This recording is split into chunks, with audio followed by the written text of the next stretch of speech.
Meus irmãos, graça e paz a todos, estamos aqui para mais uma exposição bíblica dessa maravilhosa série que iniciamos no livro de Zacarias, um dos principais livros do Antigo Testamento e um dos principais livros entre os profetas menores. Zacarias, que é conhecido como o Apocalipse do Antigo Testamento, ele que é conhecido como também um profeta messiânico, pois ele fala da primeira vinda de Cristo, ele também fala sobre a sua segunda vinda. E nós estamos no último capítulo do livro, que é um dos capítulos mais difíceis, né, de interpretação. Mas a maioria dos exegetas, dos teólogos, dos comentaristas concordam que o texto aqui está falando da segunda vinda de Cristo, do estado eterno, do juízo final ou julgamento final, da glorificação da igreja, da exaltação da igreja, do povo de Deus. E a última exposição que nós fizemos foi os versículos 6 a 11, onde nós falamos sobre 5 verdades, ou 5 bênçãos que o povo de Deus irá ter, ou terá no estado eterno. Se você não assistiu essa exposição, assista e seja edificado.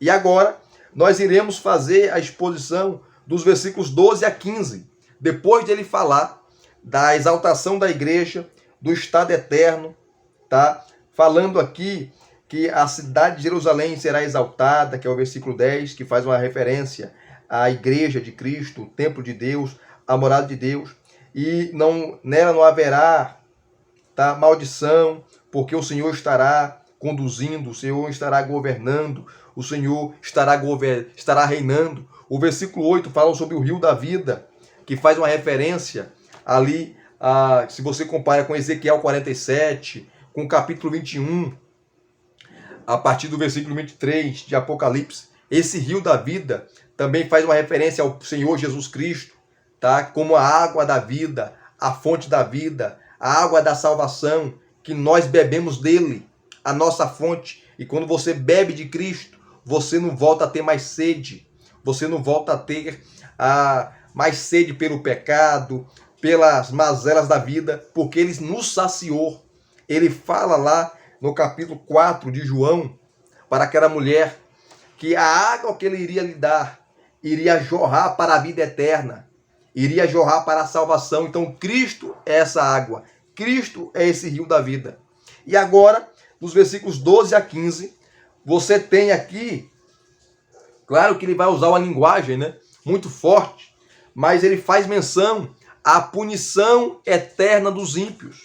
Ele faz menção ao justo julgamento dos ímpios. Ele faz menção, tá, à justiça de Deus em relação aos ímpios, aos zombadores, aos escarnecedores que tentaram maltratar a noiva, tentaram maltratar a igreja, e eles receberão uma penalidade eterna. E aqui, dos versículos 12 a 15, o profeta irá descrever o estado final dos ímpios, né? Que é lago de fogo, que é inferno, que é separação eterna de Deus. Eterna de Deus. Isso aqui é interessante. E nós vamos aqui observar, tá? E destacar 4 fatos dramáticos aqui. Os versículos 12 a 15, nós veremos 4 fatos dramáticos sobre o justo julgamento de Deus, ou o justo julgamento dos inimigos de Deus e do seu povo, que fala do estado final dos ímpios, o estado final dos inimigos do povo de Deus. C.F. Keller, um grande comentarista, um grande exegeta do Antigo Testamento, ele diz que, para expressar a ideia de sua total destruição, unem-se todos os tipos diferentes de pragas e ataques pelos quais as nações serão destruídas. Os inimigos do povo de Deus serão destruídos. Então, sem delongas aqui, nós iremos destacar, como eu falei, 4 fatos dramáticos. E o primeiro fato, tá, é que os corpos dos inimigos, né, serão apodrecidos. Olha o versículo 12. Diz assim, ó: esta será a praga com que o Senhor ferirá todos os povos que guerrearem contra Jerusalém. a sua carne se apodrecerá, estando eles de pé. Tá? E irão apodrecer também os olhos nas suas órbitas. E lhes apodrecerá a língua na boca. Que coisa terrível, né? É como se a pessoa se tornará um zumbi, um defunto. Né? O seu corpo irá entrar em estado de putrefação vivo. Olha só que imagem forte que ele está usando aqui de um cadáver. Tá? J.G. Baldi, no seu comentário sobre o versículo 12, ela irá dizer, e ela diz corretamente, que a praga e o pânico, tá? Que a praga e o pânico subsequente são do Senhor. É Deus que está punindo. E aqui fala do estado final dos ímpios, o estado final dos pecadores, o estado final daqueles que rejeitaram a graça, daqueles que rejeitaram a misericórdia, daqueles que rejeitaram a bondade de Deus. Então o texto está apontando para isso, tá? Do juízo de Deus. A forma que ele descreve aqui é uma forma assim terrível, tá? O estado final daqueles que não servem ao Senhor, dos inimigos do povo de Deus, tá? Chegou o dia do julgamento de Deus. Aqueles que pareciam fortes tornam-se cadáveres ambulantes, cegos e mudos. Os olhos que cobiçaram as riquezas de Jerusalém ficam cegos. Olha só. As línguas que blasfemaram contra Deus e a sua palavra, tá? Blasfemaram contra Deus e a sua palavra apodrecem. Os inimigos que atacaram Jerusalém viram corpos apodrecidos. A vitória de Deus sobre os seus inimigos é total, completa e definitiva. Você faz um paralelo com o capítulo 19 de Apocalipse, a partir do versículo 11, e quando Cristo vem, e ali não há batalha, tá? Porque Cristo vem e extermina os inimigos, mata todo mundo, né? E há uma convocação, tá? Para as aves dos céus, as aves de rapina, os urubus, os corvos, comerem a carne dos inimigos, tá? É a mesma cena, é a mesma imagem que está aqui no versículo 12, do capítulo 14 de Zacarias. Todos os inimigos de Deus serão punidos. Então essa ideia, querido, tome cuidado de você ficar só com um lado de Deus. Ah, Deus só é amor. Deus só é amor. É verdade. Deus é amor. Ele não tem amor. Ele é amor. A sua essência é amor. Mas ele também é juízo. Ele também é justiça. E todos aqueles que se rebelaram contra a sua palavra, e todos aqueles que blasfemam da sua palavra, do seu povo e do seu grande nome, receberão o juízo. Receberão o juízo quando ele retornar na sua segunda vinda, porque o contexto do capítulo 14 de Zacarias é a segunda vinda de Cristo, tá? É a exaltação da igreja, tá? Exaltação da igreja e do estado eterno, aonde nós iremos habitar, e do juízo final. A cena aqui é o juízo final, conforme mostra o capítulo 20 de Apocalipse. Tá? O juízo final, aonde todos serão julgados, condenados e lançados no lago de fogo. O inferno é uma realidade, tá? E Deus, ele não vai mandar a pessoa para o inferno, tá? Porque ele quis mandar, porque ele é um Deus mau, ele é um Deus ruim. Não, Deus irá conduzi-los, porque eles escolheram estar lá. Eles decidiram. O que você decide aqui, nessa vida, a sua decisão aqui, em relação a Deus e aos seus mandamentos, pode trazer salvação para você e para sua casa, como pode acarretar em juízo, e juízo eterno. Então tome cuidado com as suas decisões. Essa é a primeira verdade, tá? Essa é o primeiro fato dramático que o texto nos traz, tá? Corpos apodrecidos. Os inimigos se tornarão cadáveres, zumbis, mortos-vivos. Em segundo lugar, o segundo fato dramático que o texto nos traz aqui, sobre o juízo final, o juízo eterno, ou o juízo de Deus sobre os inimigos. Tá? Uma confusão autodestruidora. Olha o versículo 13, diz assim: naquele dia, lembre-se que do capítulo 12 até o 14, essa expressão naquele dia aparece 17 vezes, que faz menção, tá? Na maioria das vezes, à segunda vinda de Cristo e ao juízo final, ao julgamento final, ao grande trono branco, juízo de Deus contra os inimigos do seu povo. Naquele dia também haverá da parte do Senhor grande confusão entre eles, entre os inimigos. Cada um agarrará a mão do seu próximo. Cada um levantará a mão contra o seu próximo. Olha só, o pânico aqui, tá, se torna tão grande que no afã de fugir do terror do juízo divino, eles se matam mutuamente. Foi assim que Deus derrotou os exércitos de Midian por meio de Gideão. Confere Juízes capítulo 7, versículo 22. Foi assim que Jonatas venceu os filisteus. 1 Samuel capítulo 14, versículos 15 a 20. Foi assim que o rei Josafá viu os soldados de Amon e Moabe destruir os edomitas. Confere lá, segundo Crônicas, capítulo 20, versículo 23.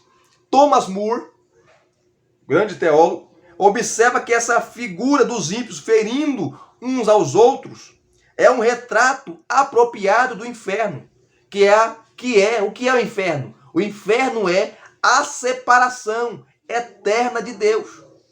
O inferno é a separação eterna de Deus. A separação dos seus atributos redentores. Isso é o inferno. Pois no inferno haverá ódio em sua forma mais cruel e detestável. Lembrando que a imagem aqui é do juízo final. A imagem aqui é da destruição dos ímpios. A imagem aqui é do justo juízo de Deus contra os inimigos do seu povo. E esse juízo está chegando. Então arrependa-se. Arrependa-se. Volte para Deus. Arrependa-se dos seus pecados, das suas mazelas, dos seus erros. Volte para Deus, porque Ele irá julgar o mundo. Ele irá julgar aqueles que blasfemam. Ele irá julgar aqueles que zombam do seu povo e do seu nome. Haverá um dia da prestação de contas quando ele retornar. E é o que Zacarias está tratando aqui, dos versículos 12 a 15. Terceiro fato dramático que nós aprendemos aqui com o justo juízo de Deus. A perda de riquezas. É o terceiro fato dramático. Versículo 14 diz assim: também Judá pelejará em Jerusalém, e se ajuntarão as riquezas de todas as nações circunvizinhas, ouro, prata e vestes, em grande abundância. Tá? Em grande abundância. Inclusive a versão em inglês, que é a English Standard Version, traduz essa expressão como até os homens de Judá lutarão contra Jerusalém, que está errada essa tradução, né? Está errada.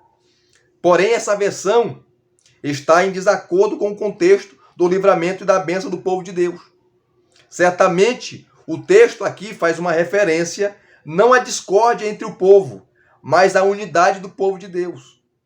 Richard Phillips diz, com razão, que o verdadeiro terror para o ímpio encontra-se na declaração: e se ajuntarão as riquezas de todas as nações. Para os inimigos de Deus significa que tudo em que eles confiaram, os seus bens materiais, o seu dinheiro, as suas poupanças, as suas casas, tá? Tudo aquilo que eles colocaram no seu coração como segurança não irá ajudá-los naquele dia, tá? E será tirado deles no juízo. Eles serão despojados de todos os confortos e alegrias terrenos, com que entorpeceram a sua sensibilidade espiritual nesta vida, amando as riquezas. O avarento, aquele que ama o dinheiro, que pensa que o dinheiro irá livrá-lo, mas não livrará nesse dia aqui, no dia do juízo. A terrível ironia para eles é que é a igreja que nem sequer buscou esses tesouros quem recebe as riquezas que eles amaram. Olha só que coisa, né? Que contraste. Os bens materiais são importantes, queridos. Nós não fazemos aqui a apologia da desgraça, que você tem que ser miserável. Negativo. Negativo. O erro da teologia da prosperidade é focar nisso. Só nisso. Que você tem que ser rico, né? Porque Deus é rico. Isso é uma heresia. Deus abençoa materialmente. Deus dá riqueza sim. Tá? Deus prospera financeiramente. Deus dá casa boa, carro bom, condições financeiras. Deus dá. Tá? Só que eu não posso colocar o coração nisso. Meu coração não está no carro, não está na casa, na conta bancária, no dinheiro que eu ganho. Tá? Porque quem dá condições para eu obter essas coisas é Deus. E a minha satisfação não está em coisas, está em Deus. Tá? Aqueles que não confiam em Deus, coloca a sua confiança na sua conta bancária, nos seus bens materiais, no dinheiro. Tá?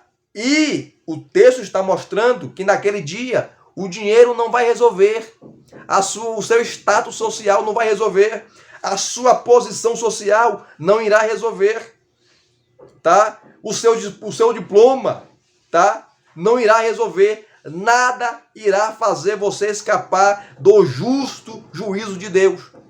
Nada irá fazer você escapar. Então você vê um contraste aqui no contexto. O povo de Deus é exaltado. O povo de Deus é livrado.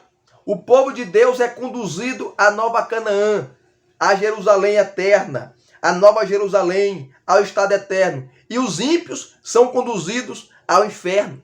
São conduzidos ao lago de fogo. São conduzidos ao juízo eterno. E como eu falei para vocês, o inferno é a separação eterna de Deus. É a separação dos seus atributos redentores.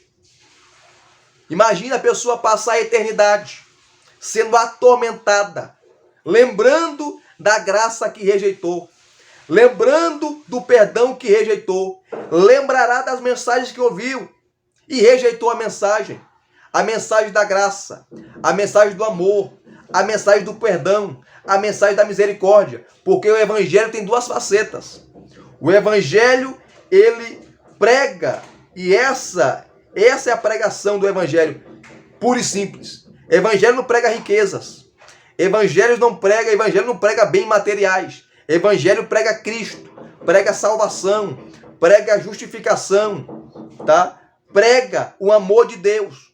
É verdade. Mas para aqueles que negam, para aqueles que rejeitam o amor de Deus por meio de Cristo, que é pregar no evangelho, esses experimentarão o juízo de Deus, porque o evangelho também é juízo. O evangelho também condena, tá? Quem crê será salvo, quem não crê será condenado ou já está condenado. Essa é a imagem aqui. Então não confie nas riquezas, porque as riquezas não irão proteger você do juízo final. Isso aqui que é maravilhoso. E em quarto lugar, o quarto fato dramático, tá? É a perda dos instrumentos de força. Versículo 15 que diz assim, ó: com esta praga, assim será a praga dos cavalos, dos mulos, dos camelos, dos jumentos e de todos os animais que estiverem naqueles arraiais. Zacarias está usando a linguagem que ele conhece, né? A linguagem dos seus dias, que o povo entendia. Então ele está descrevendo o juízo final. Ele está descrevendo o justo castigo de Deus e o justo juízo de Deus contra os inimigos do seu povo e os inimigos de Deus. Está descrevendo o estado eterno dos ímpios, o estado final dos ímpios, tá? Numa linguagem que o povo conhecia da sua época, e os seus leitores sabiam. Deus destrói não apenas os agentes do mal, mas também os instrumentos que eles usaram para oprimir o povo de Deus. Nas palavras de J.G. Baldwin, tá? Ninguém consegue escapar ao julgamento, a não ser escolhendo o caminho da conversão. Ninguém consegue, olha só, escapar ao julgamento, a não ser. Só tem uma maneira de escapar do justo juízo de Deus. É se convertendo, é se arrependendo, é reconhecendo a graça de Deus, o perdão de Deus, o amor de Deus que foi revelado na pessoa de Cristo, na cruz do Calvário. O seu grito de amor na cruz rompeu a surdez dos meus ouvidos, a surdez espiritual. Rompeu as amarras e os cadeados do pecado que me amarravam. O seu grito de amor, tá? Perdoou os meus pecados. Essa é a mensagem do Evangelho. Evangelho promete salvação, graça, perdão, tá? Não promete casa boa, não promete dinheiro, nada disso. Evangelho promete salvação. Agora, se Deus quiser abençoar a pessoa, conhecendo o coração da pessoa, que não tem um coração vaidoso, presunçoso, avarento, tá? E que as riquezas não será um empecilho para ele servir a Deus, Deus pode conceder sim. Né? Riquezas, claro, Deus pode conceder, Deus pode dar. Mas isso aí é secundário. A mensagem do Evangelho é perdão, salvação, regeneração, santificação. Essa é a mensagem do Evangelho. Esse é o Evangelho puro e simples. E aqui nós terminamos.